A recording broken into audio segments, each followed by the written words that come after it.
A little bit about other eye conditions that sometimes people confuse with glaucoma. So one of the common ones is cataracts. Cataracts is where you might have surgery to remove a lens inside your eye, and the other one is macular degeneration, where you might have injections in the eye to help prevent degeneration at the back. So glaucoma is the one with the eye drop treatment. This bit of audience interaction, but we can gloss over that. This is an eye talk, so obviously people are concerned about losing vision. And yes. Turn your face to the screen. I can't hear you. Okay. Is that because the mic is not doing what it's meant to, or because I'm just turning that way? I see. Shall I have the other mic back? I could just have the other one if you want. Yeah. Sorry.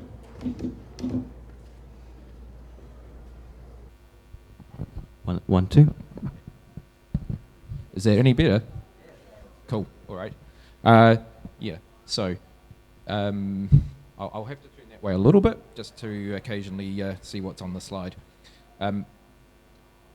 Not trying to sell fear, we're trying to dispel fear a little bit by educating you about glaucoma.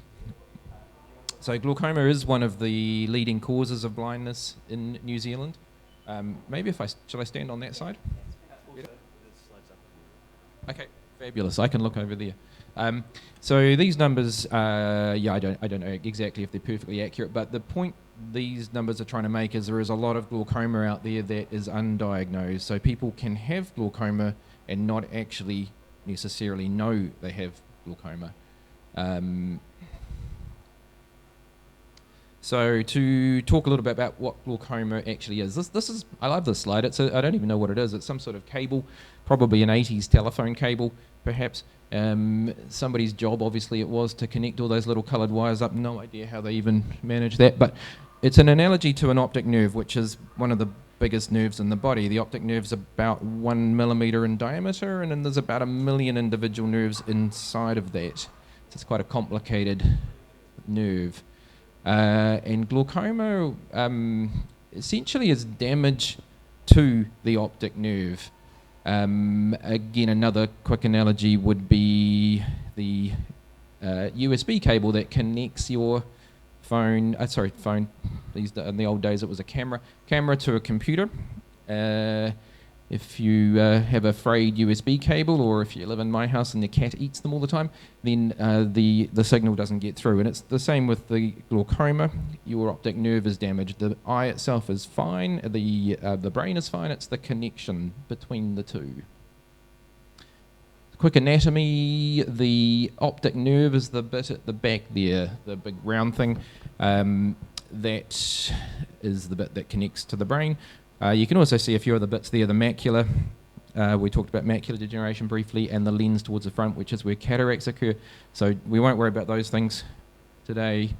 We'll go on to glaucoma. So glaucoma is really about pressure building up inside the eye, where it will cause damage to the back of the eye, and particularly to the optic nerve. That pressure comes from fluid which flows around inside the eye. The fluid forms towards the front part of the eye. It flows around to keep the eye nourished, happy, healthy. But if there is too much fluid flowing in and not enough fluid flowing out, that will then start to cause damage. So that's where the glaucoma damage comes from. You can classify glaucoma in different ways. There's different types. So open angle glaucoma. So there is a drain part in the front of the eye, which is that bit in blue there. Open angle, the drain itself is open and exposed. Fluid can flow into it, but the drain is not perhaps working as well as it should. Closed angle glaucoma is a little different. That's where the iris, that's the coloured bit, is for some reason in some people positioned a little bit too far forward and has a tendency to block the drain completely. And that can result in different time frames of glaucoma. So acute glaucoma is the closed angle type. It tends to happen very, very quickly over days. And you can lose your vision literally in days. The only good news, I guess, about that type of glaucoma is it's very easy to know you've got it. It hurts It's very painful. You get a red eye like that one in the picture. It's quite obvious something is up. Your vision is usually worse as well. Chronic glaucoma is the open angle type, and it's actually a lot more common, but that type happens over a very long period of time, over many, many years. And so that's the good in a way, in that it's very slow, but not so good in that it's very hard sometimes to know that you've got it, and even hard sometimes to diagnose it, because it just happens over such a long period of time. The risk factors for glaucoma, I guess the main one we talk about is raised eye pressure. And so often people associate pressure testing with glaucoma. There is obviously a risk for everything, unfortunately, with increasing age. Family history is actually quite a big one. So if you do find out your family history, and there is a family history, then there can be more risk for glaucoma. There's a few other things. Short sight, if you're very short-sighted, there's an increased risk, unfortunately, as well. A few other minor ones. Trauma's a big one. If you do get a good eye injury, that does also increase your risk of glaucoma. So glaucoma does affect, obviously, the vision, but maybe not necessarily exactly in the way that you might think. So I'm going to stand over this way a little bit just so I can see. We'll try this side for a while. Some people associate glaucoma with tunnel vision and black spots in your vision, which actually is not the case. You tend to not get this, where you might get people might think you get a dark area or a tunnel type effect. What glaucoma does tend to do is cause more of a blur in your vision, so which I guess can be confused with a lot of other things, but it generally doesn't do this until it's actually quite advanced anyway. So glaucoma, which we were alluding to at the beginning, can go undetected. It can affect the contrast as well, and also colour vision a little bit. You may end up slightly desaturated. Reds might not look as red as well. So one of the reasons why I guess glaucoma is hard to detect in your own vision is that blind spots can be quite hard to detect. I don't know how well this actually will work, but the idea is if you look at parts of that picture, it can be quite hard to see those two little random twins running across the road, depending on where your eye is in the picture. You have your own blind spot, so if you were to try and detect that, you can actually see a blind spot. If you hold your microphone about 30 degrees to the side, everyone has a blind spot, and at that point, an object will completely disappear, but you don't necessarily walk around thinking there is a blind spot in your vision, because your brain will literally gloss over that area and fill in what it thinks should be there. So these blind spots go quite undetected. We can move through that one. So yeah, something could be in your picture. What's happening here is that there might be a blind spot to the side, and your brain will just fill in road, sand, whatever, missing whatever's happening to be there. And so in glaucoma, you get bigger blind spots, you get more blind spots, and your brain just glosses over those and fills in what it thinks should be in the picture. So glaucoma, yeah, obviously affects vision. I think most of this is pretty self-explanatory. Makes it harder to see things, which makes it harder to do things. Sorry, do you want to read it? I'll go back. Yeah.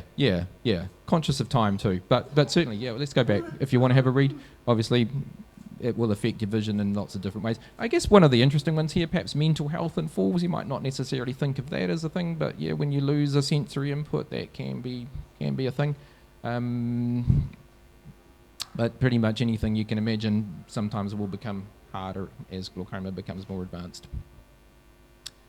I guess the upshot of this really is what we're trying to point out is that glaucoma often doesn't get to this point because we detect it and we treat it. You often have no symptoms. So glaucoma is mostly pretty symptomless unless it goes undetected and untreated. So how do we detect it? A lot of people associate it with the pressure test, but there's a lot more to it than that. So we would look at other things like pictures of the back of the eye, the optic nerve. That one is showing a patch of damaged nerve fibres, and if you know what you're looking for, I guess you can see there's actually damage in the nerve as well. So there isn't really one test that we can say we do that one, and it's definitely a problem. People do get quite hung up on pressure, but there's a lot more to it than that. And obviously picking it up early is the key, and having an eye exam is how you go about that. Yeah, and eye exams are fun. This guy's having a great time having an eye exam. This one, another person enjoying their eye exam. This is a pressure test, so there's a lot of different ways we can measure the eye pressure. This is the blue light. You might have had it done with a blue light and some orange dye. There's the puff of air test. A lot of people remember that one. We tend to not use that so much these days. There's a clicker thing. So there's a few other different ways you can measure the eye pressure. This is probably the least fun thing you can do in an eye exam. This is the visual field test. This is where you have to put your head in a bowl, and some people may have done that. You click a thing when you see flashes of light. It tends to put people to sleep. But if you can do the test, it's useful. But again, we have to sort of think about that one and weigh up how much emphasis to put on certain tests. And so with detecting glaucoma, as I say, there's a lot of different tests, and you really have to put together all of those to decide what you're dealing with. We tend to use quite a lot of OCT imaging. That's quite a good one. It's very quick, very easy, very objective, and it can measure over time what is happening to the nerve. Genetic testing is relatively new, actually. We do that. It's probably about $500, I think, for a test, but not necessarily all that useful. It can identify people in a very high or a very low risk group, which I suppose can be useful if you are perhaps a little unsure as to whether to treat glaucoma or not. That can sometimes sway a decision. But so what is the treatment for glaucoma? So really what we're saying at the beginning with glaucoma, it's about too much fluid coming into the eye or not enough flowing out. So the pressure is building up. So we have to either increase the outflow of fluid or decrease the inflow. Most common way of doing that is usually with eye drops. Eye drops are a relatively quick and cheap way of lowering the eye pressure. And that's certainly the most common method. There is another one which is perhaps becoming more popular, that is the laser. So you can have a laser procedure. It's pretty benign, low risk laser done on a machine like that. Just there's no surgical theatre involved or really anything very complicated. The problem with laser is it doesn't always work, and we don't really have a way of necessarily deciding which people it will work on and not. And it's relatively expensive. You might spend $2,000 or so having laser, and it might still not work at the end of that. But if it does work, it can replace the need for having some of the eye drops. Surgery is done for glaucoma as well, but that's generally in much more advanced cases, so probably not dealing with that very much. And there's a lot of different eye drops. So sometimes with glaucoma you might be on one eye drop, but in some cases we may put people on 2 eye drops to just work in different ways. Sometimes even 3 and possibly 4 eye drops, although that becomes less common. Putting eye drops in is interesting. I mean, that is obviously how it's treated and is very important, but there's an interesting study that was looking at how people put the eye drops in and videoing people, and found about 1/3 of people did not actually get them in their eye. So, which is interesting. So they were going anywhere else, up noses and ears, on heads. So if you're on eye drops, they do go in your actual eye. But can be quite hard for some people as well. So again, there are tricks. There's that auto drop. I've never actually used that, but there are other methods and ways of getting eye drops in. And sometimes, if somebody is struggling with eye drops, that's another reason why we might opt for a laser procedure instead of an eye drop.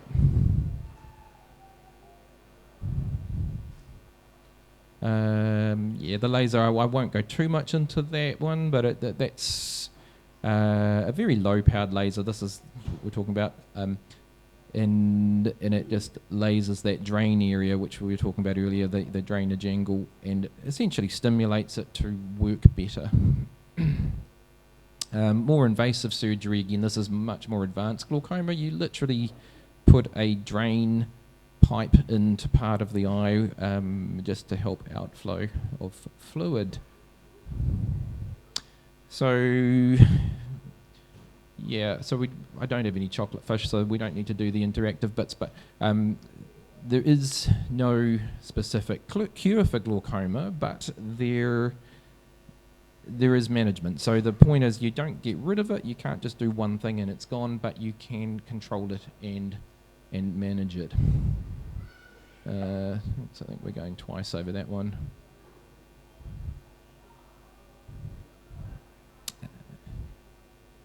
And yeah, unfortunately, any sight that is lost from glaucoma, you cannot restore that. So once it is gone, it is gone. It's quite different to, say, cataracts, where you lose your vision and it's fully restored. Glaucoma, if it's lost, it's lost. Hence, checking it early and getting it picked up early is much better.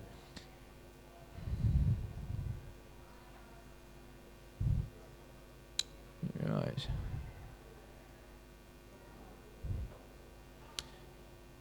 And this is obviously the main point, is that you don't need to go blind from glaucoma or lose vision. It is controllable, and if you have your eye exams, you have your treatment, put your eye drops in your actual eye, it usually ends pretty well.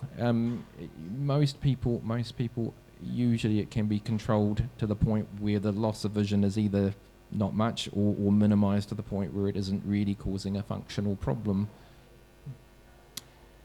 I guess, yeah, quickly, other ways you can help with glaucoma, I suppose lifestyle factors. Just, this is true for a lot of things, obviously, just moving more and maybe eating some green stuff is potentially helpful. These don't cure glaucoma or fix or take the place of the medication, but they may be helpful. Yeah, this one, I'm not going to dwell too much on that. It's the same as another slide. This is interesting, I guess, and this one, there's some stats here, which does sound a little scary, that 10% of people will actually lose vision with glaucoma. However, you've got to remember with any stats or numbers, and you've got to question and think about how did those numbers arrive and what do they actually include. So remembering that some people, a third of them, aren't even putting the drops in the right place, and a lot of people aren't getting checked, and a lot of people aren't having follow-up. So people do lose vision from glaucoma, but generally not the ones that are doing the right things. So if you're having your checks, doing your treatment, and doing what you're supposed to, usually, as I say, it ends reasonably well.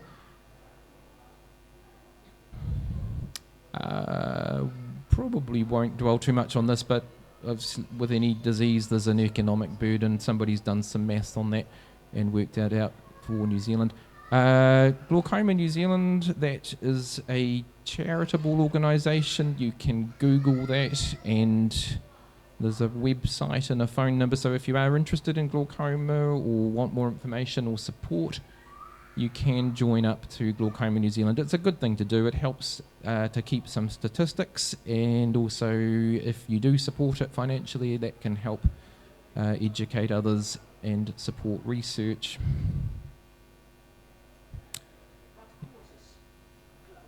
Yeah, questions. So what causes it?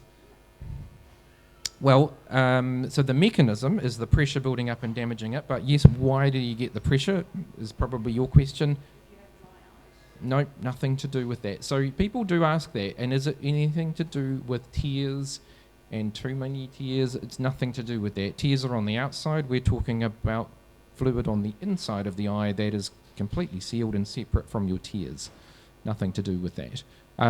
Yeah, why do you get the pressure? It's a complicated one, I guess. The short answer is we don't really know. There are some theories on why that happens, and some of them are anatomical, like the closed angle where the iris is just pushed into the wrong position. But the exact mechanisms are still up for debate. Happy to have any other questions.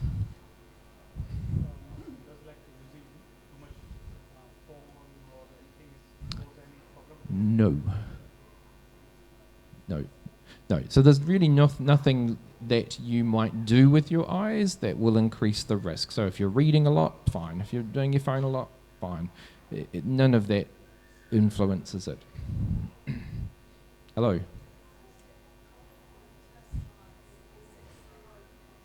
Yes. So it is steroids. It depends. So, yep, which steroid, and it's also how you're taking it. So steroids, can be oral and they can be in the eye. Steroids going in the eye actually has a much higher risk of creating glaucoma, but taking long-term oral steroids is a risk as well, potentially. Weirdly, I think it's a bit higher risk in children actually. So if you have children on a eye steroid, that can put the pressure up in quite a large number of them. So yeah, it can be a risk in different cases. Hello. Lots of us, as we get older, start Yes. having blood pressure, and Yes. we take Yes. medication for cholesterol, Yes. and a variety of other things. Would it make sense if eye pressure is a little bit higher to start taking the drops to stop it getting worse and creating problems? Yep. So sort of treating it prophylactically, maybe, and we do sometimes. And so you might look at risk factors. Maybe you've got a strong family history. Maybe your eye pressures are a little bit high, and we're thinking, well, I don't know if you've got glaucoma. Maybe you haven't, but you've got a lot of risks. So we might decide to treat the pressure anyway.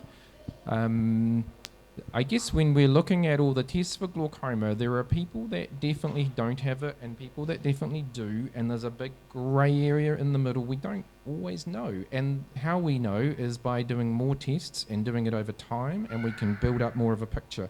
So as we're doing those tests, we might be like, well, we still don't know if you've got glaucoma, but you're in the sort of risk category. We could debate whether to treat that or not. So, and it's just weighing up the pros and the cons. Doing the drops, they're a pain to put in and they have some side effects. So again, you might think, well, maybe we do laser. So yeah, it is something that is considered sometimes. Is it funded medication and Uh, is there bad side effects? So, well, the most common one we use is called latanoprost. That one causes the eye to go red, which pretty much 100% of people. So you put it in at night and you wake up in the morning and the redness is faded, so it doesn't really matter. Makes your eyelashes grow long. Some people like that. Can do a few other things. It can make your skin look a bit funny, and so over time, it's mostly cosmetic. The side effects of that one. There are, again, this is the main drop, but there are other drops. So it's usually just irritation and cosmetics that are the main issue. Yeah. Oh, that was the other question. Yeah, it is. I think. I mean, well, it is. I don't know exactly what you end up paying, but mostly, I think these days it will cost you nothing with that. Yeah.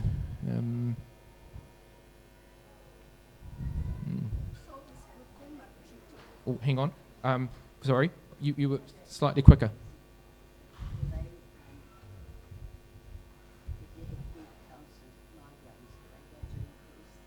Migraines. So migraines won't necessarily increase with glaucoma or with the drops, but migraines are a risk factor. So if we're looking at somebody to think, have they got glaucoma and it's in that grey area, we're not quite sure, that migraine would be just another risk that we might push you slightly more towards thinking about glaucoma. But it doesn't change necessarily as glaucoma gets worse or if you're on medication, no.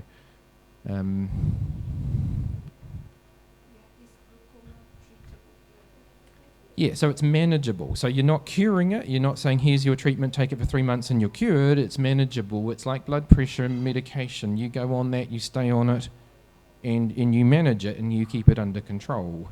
And again, this is where people do get a bit confused. Sometimes the explanations, especially in busy hospital clinics, they don't get through. I've seen people where they thought, I only took it from the drops ran out at 3 months, and then they stopped because they thought that was where it stopped. But that's not the case. Glaucoma is ongoing. So once you have been diagnosed, you are treating and monitoring that forever. Mm.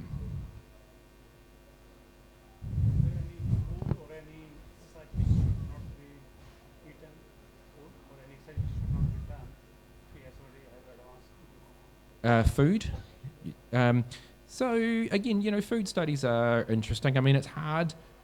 If you look at how science is done, it's very difficult to do food studies on how they affect things because people eat a lot of different stuff. So you can't really say eat spinach, eat green stuff, and it's all going to be good because, to know that you'd have to lock somebody away and only feed them spinach and then lock someone else away and only, it's not going to happen that way. So we know a little bit about some of those things, but they're pretty vague sort of correlations. So yeah, eating green stuff might help with glaucoma, maybe. There was one weird study that found eating canned peaches seems to be better. Don't know why.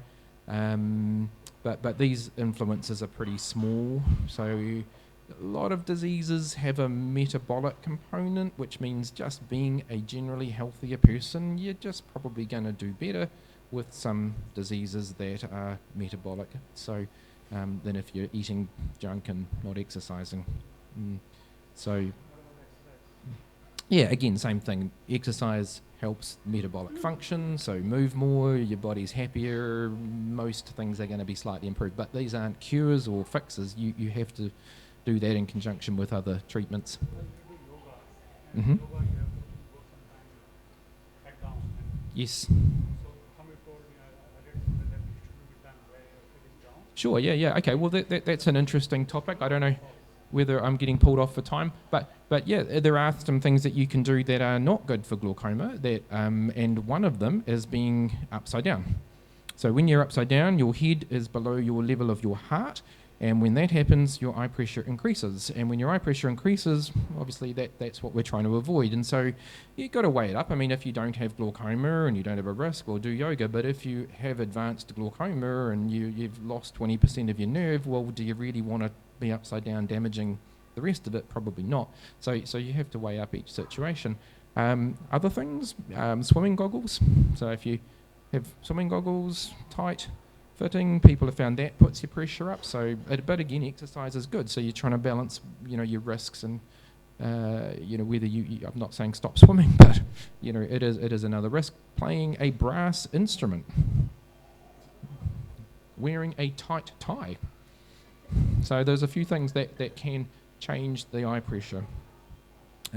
But again, it's just, I'm not saying stop all those things, but if you were higher risk of glaucoma, you might consider some of those things. Hello. Yes. Are you talking about the jarring bit, you mean? So we're talking about glaucoma? No, nothing to do with it. People wonder about that kind of bouncing and retinas. There's no evidence that makes your retina fall off or do anything. Interesting, there is an unusual type of glaucoma, which so we're talking about different types of glaucoma. Probably 90-something% is open-angle glaucoma, and that doesn't matter. But there are a very small percentage of other types. One of them is pigment dispersion, and that's where pigment on the inside of your eye from the coloured bit can fall off and it can clog that drain. And yeah, there is some evidence of jarring can increase that pigment falling off and put your pressure up. So yeah, skipping and running maybe, but that tends to be in younger people, and as you get older, that pigment becomes more stable and doesn't really matter anyway. So yeah, maybe, but it's a bit of an odd one, a rare one. Yep.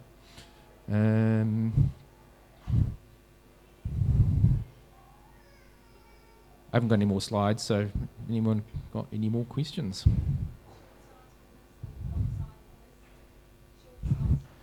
Yep.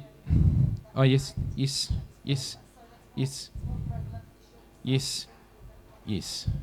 bad news, unfortunately, short sight has a higher risk of everything.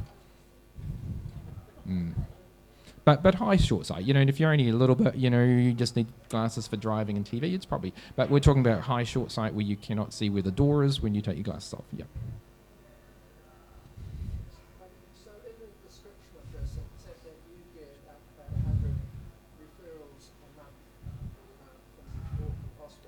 Yeah, I just yeah. wondered what the process. Do they go to the hospital because they Right. suddenly Yeah, yeah. discovered something wrong with their So, vision? I do a public glaucoma clinic, which is basically an overflow from the public hospital. So if you have been diagnosed with glaucoma and you're in the public hospital and you're waiting 3 years for your 3-month follow-up, then they hopefully will flag you and go, hey, there's another place you can go, which is us.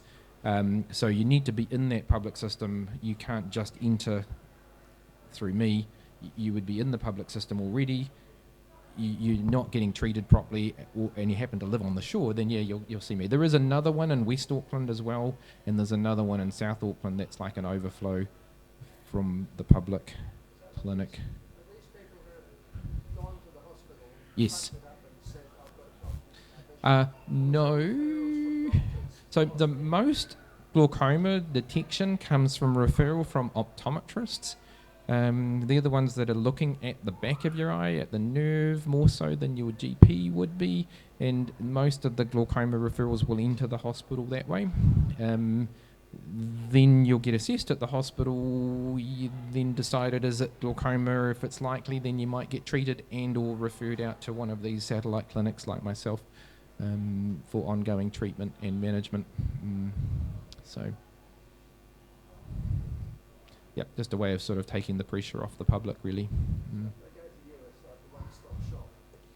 It kind of. The clinic we run for public is pretty much just glaucoma only. So you're coming in, we're just dealing with glaucoma, and we do it over a 4-hour pretty tight sort of period. Arguably a little more pleasant than the hospital where you sit there all day, but it's not a whole glasses thing or anything like that. It's just the glaucoma.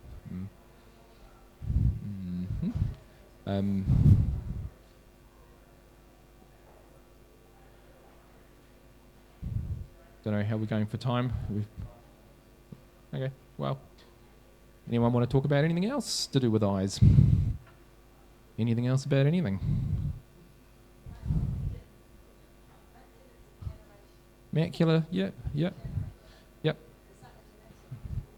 So not my area of expertise, but yep. So I mean, depending on how your point of view, I guess you could argue everything's genetic. Whether I'm standing here holding the microphone is genetic, but it's all. There is definitely a genetic risk in some people are going to have a higher risk than others. Very fair-skinned, Scandinavian origin, there's sort of higher risk perhaps with macular. Yep. No.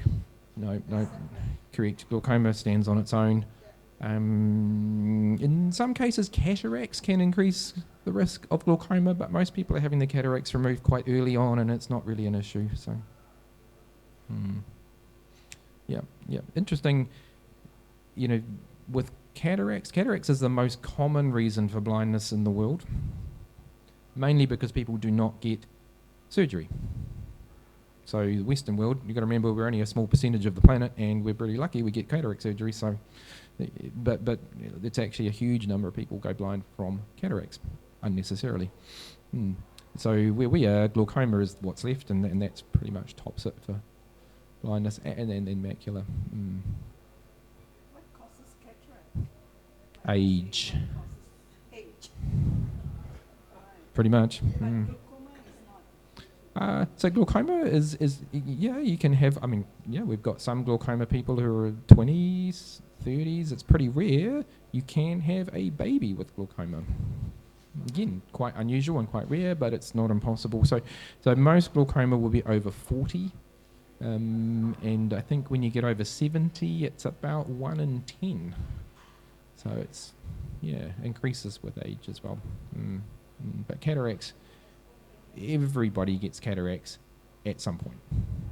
It's just when and how you will deal with that and how much it bothers them.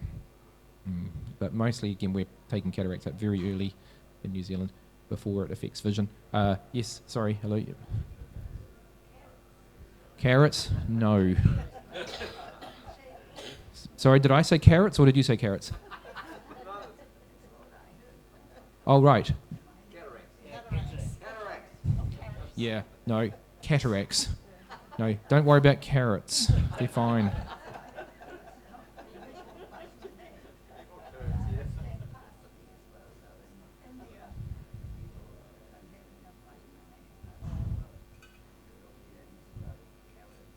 Probably would be a great thing, but the carrots thing, yeah, I don't know. I mean, from probably some internet thing, I think I learned that the carrot thing was a World War II thing that they were trying to not let the Germans know they had radar, so there was a campaign started that implied that eating a lot of carrots was helping their pilots do the bombing at night, which was complete garbage.